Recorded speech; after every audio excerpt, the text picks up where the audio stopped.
So we're going to look at three paradoxes, and we'll look at examples of each one. And it may take several videos to look at an example of each of the three paradoxes.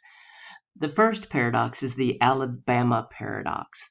And this text that I have here is in your textbook, so you can read it in case you can't read it while I'm talking about it here.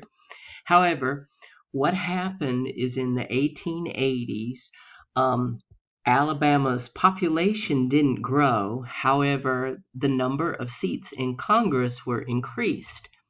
And somehow the state of Alabama lost a representative. Now, this was under the Hamilton's method that they were apportioning at that time. So I've sort of paraphrased it down here, so you might want to write that down kind of as your notes for the Alabama paradox. So notice in the Alabama paradox, the population doesn't change, but the number of seats get increased. And somehow a state loses a representative despite the fact that the number of seats available increased. So that's the Alabama paradox. And certainly if the number of seats increase, we don't expect to lose representation. So that's why it's called a paradox. So let's look at the new states paradox. So in 1907, when Oklahoma became a new state, it had to be added to Congress, and it was big enough to qualify for 5 representatives.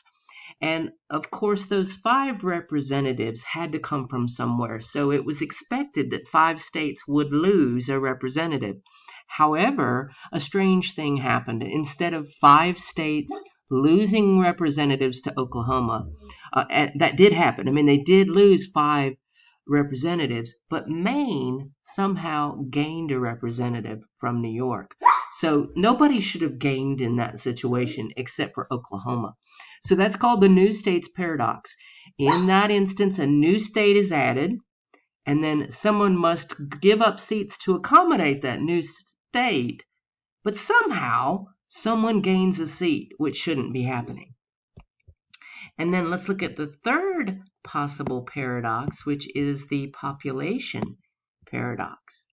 So this one happened after the 1910 census. So between the 1900 census and the 1910 census, both Virginia's population and Maine's population grew. But Virginia's population grew at a much greater rate, almost twice that of Maine's population. And so you would think if anybody was going to get additional representation, it would be the state that was growing at a faster rate. Now, it doesn't necessarily mean that either one of them would get additional representation, but you would think it'd be the one that grows faster. However, that's not what happened. In the population paradox, the populations grow, but some states, you would think the higher growth state would get a seat, but in fact, the higher growth state lost a seat while someone with a lesser growth rate gained a seat. So that's what's happening with the population paradox, kind of the opposite of what you would think would happen.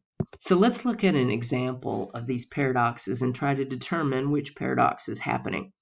So we're going to look at this one from the homework. 3 people invest in a treasure dive, each investing the amount listed below. The dive results in 32 gold coins. We want to use Hamilton's method to apportion those coins to the investors based on their investment. And then, of course, we've got a second problem we're going to work down here. But I'm going to go ahead and put in a table, if it allows me to put one in between here. Okay, so remember the first thing in our chart is we want to add up all of these investments here. We get 25,600, and really the investments are our population. And we find our divisor by dividing that 25,600 by the number of coins we're going to apportion here. So 25,600 divided by 32, our divisor ends up being 800. Now let's go ahead now and make our list of our quota. Now remember, our quota is each one of these populations, investments in this case, divided by the divisor of 800. So let's take 13,064 and divide it by 800. That's 16.33. Now, typically I would take that decimal further, but that's all the decimal we actually get from the calculator. 9856 divided by 800, that's 12.32. And finally, 2680 divided by 800, that's 3.35. All right, now we're using Hamilton's method, so our initial allocation, we're just going to take those decimals off of there, 16, 12, and 3. All right, and of course, if we add up 16, 12, and 3, 28, 31, we've allocated 31. Now remember with Hamilton's method, to get the final allocation, we look at the decimals, and we choose the biggest decimal to give that extra seat to. So here, 35 is the biggest decimal of these three. They're very close, but 35 is the biggest. So Connor is going to get an extra coin of 4, and then these two will stay the same. And of course, that allocates 32 coins.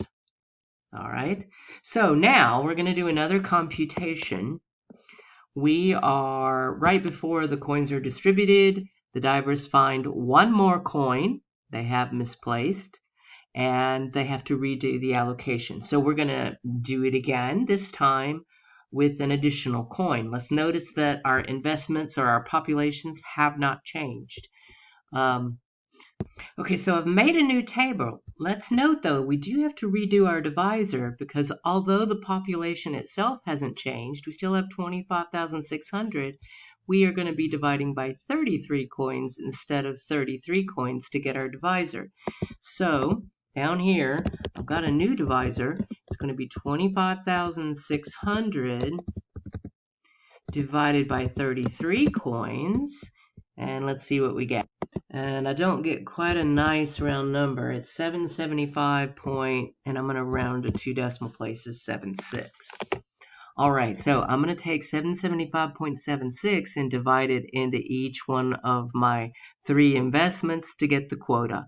So let's take 13,064 and divide it by the 775.76. So we get 16.8403. Let's do the same thing to 9,856. Let's divide it by 775. And that is going to be 12.6921.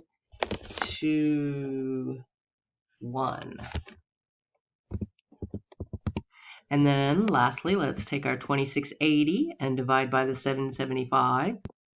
And that ends up being 3.4547.